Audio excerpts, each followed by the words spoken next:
Hello and welcome to the NextPowerUp review summary of SUPERHOT. This is a FPS game that was originally designed as sort of like a little mini prototype thing during the 7-day FPS jam. Developer is literally called the SUPERHOT team. And this is basically a game where time only moves when you do, which is quite a 90% accurate statement about the actual way the game works, but it's really quite cool. And the main reason this game is so interesting is because the sort of entry-level skill that is required is basically nil. Even if you suck at shooters, if you suck at games, you can play this. But at the same time, people who really like first-person shooters and like to be super skillful and just do some crazy combos will equally like this as well. So the reason I say that the statement about time only moves when you do is only 90% accurate is because time does move very slowly when you're not doing anything. So when I was first playing the game, I would just sit there and enemies would move at sort of like a fraction of a second as you just stood there and stared. And it's not just when you move that time carries on. Everything you do, including shooting, picking things up, moving, looking around, is also a key element of the fact that time moves, because you can often find yourself not knowing where an enemy is, hearing a bullet, but needing to turn around to see where that bullet has come from. But you also need to move out the way of where that bullet is coming from without realizing where it is. So it does get quite complex and complicated as things go on, and as you get to sort of the later game or in some of the challenges. But overall, this is an insanely fun title. There is literally nothing that can possibly compare with this. It's fantastic. It's an awesome first-person shooter. It's great for people who have no idea how to play shooters. The one thing I found a little bit awkward was the control scheme didn't seem too fantastic for a controller player. Because I decided, hey, you know what, I'm going to show off this game to my brother because he might enjoy it. I'll stream it from my PC to the Steam machine in front of the TV. So I streamed it, plugged in the controller, everything worked. But then I noticed that the look on the right stick was quite awkward, except it almost doesn't matter too much because time is slowed down, so it does sort of atone for a lot of its sins just by the fact that its core mechanic saves itself. So it's quite a simplistic title, but very strategic. There are an awful lot of maps, tons of maps. There's a story mode, which is, you know, a little under 2 hours long, depending on how good or bad you are. So some people might say, you know, it's kind of short, but there is actually quite a lot of content for you to jump into. And this is the sort of game where, yes, you can play the story mode all out in one session if you wanted to, but for the most part, the main entertainment value of this game is in short bursts. So I literally ended up playing this game, completed the story mode in one night, and then just carried on playing it for like an hour and a half or 2 hours every single night from there on, just doing endless mode and challenge mode, because there's just loads of content to do. So basically you can jump into these various different maps. You'll have a lot of different obstacles. There'll be a lot of different things you can pick up, different weapons laying around, and the enemies are spawned randomly. Most of the times you'll see some similarities here and there, and everything is just thrown up and just different each time. And so you kind of have to dive around, jump, pick up these things, decide, oh, am I going to deal with that person over there? I need to deal with that thing over here while this bullet is also coming towards me. Oh shit, he's got a shotgun. And it's very strategic. It's very easy to pick up, super easy to pick up, very easy to get into, very fun to get into. But when you get to the endless modes or the challenge modes, when it comes to like the no weapons, only katana, you can't even use your fists, you do have to really think about the way you're going to tackle things.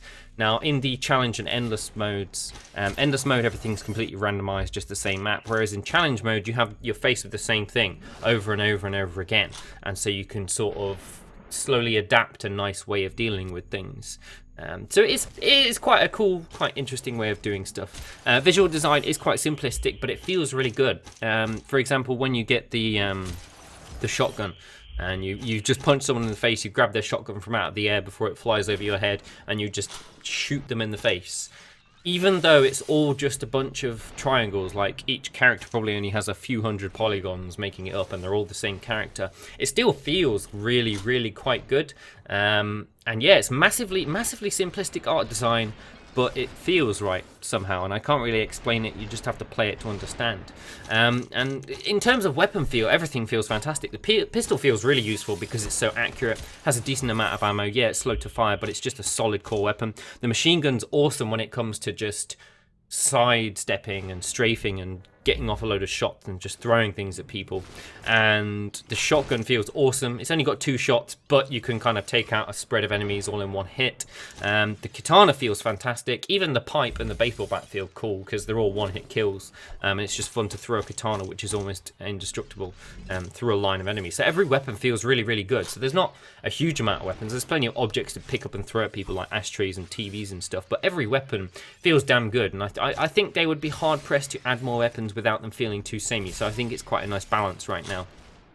Storyline-wise, it's actually quite interesting. It's as weird as the prototype storyline was. I mean, the prototype was, what, a couple of minutes long, if that? And there was this bizarre story thing, and it's sort of almost in a weird way follows that. I don't want to go into it too much because the storyline sort of, it would be very easily spoiled. All I'm going to say is both in-game and in real life, you are the advertisement for the game. And that's all I'll say. It's quite an interesting storyline. It's well worth jumping into. It's only 2 hours long, worth the time spent. And, you know, yes, it's short, and yes, it's mildly repetitive in nature throughout the entire game, but there is tons of content. So there's only the 2-hour story mode content, but endless mode. There's tons of maps that you can unlock by killing enemies in a certain way, by doing certain things, and then you unlock modifiers for those maps. And then there's the challenge mode, which involves completing various levels in the main campaign with like set spawn rates within a certain time. There's just tons to do. There's an awful lot to do, and I think you could probably spend a few hours a night every night for probably quite a lot of weeks, to be honest, because it is very, very challenging. It's very easy to jump into, but the end game is quite challenging. In terms of negatives, the one thing I saw that was a little bit irritating is that VSync seems to be forced, which thus puts in a 60 FPS cap. And with FPS games, ordinarily you'd quite like to see 120/144 FPS, but in this one, kind of doesn't matter. But, you know, those people that are into that smoothness are going to want that, so it's a little bit of an annoyance. Video options are lacking. There's 2 different video options menu, both of which are pointless, but there is 4K support.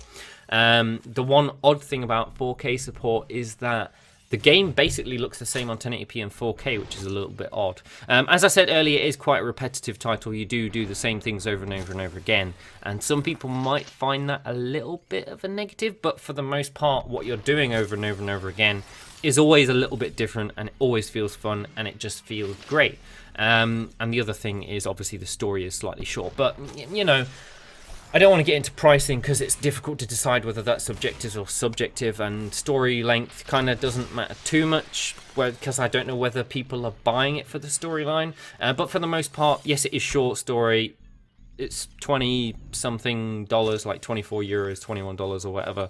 But it is a fantastic game. This is probably one of the best games I've played in quite a number of weeks, and it's just nice. It's just nice to finally get given a game by a developer that's just said, here is our mechanic, it's simple, go have fun, shoot things.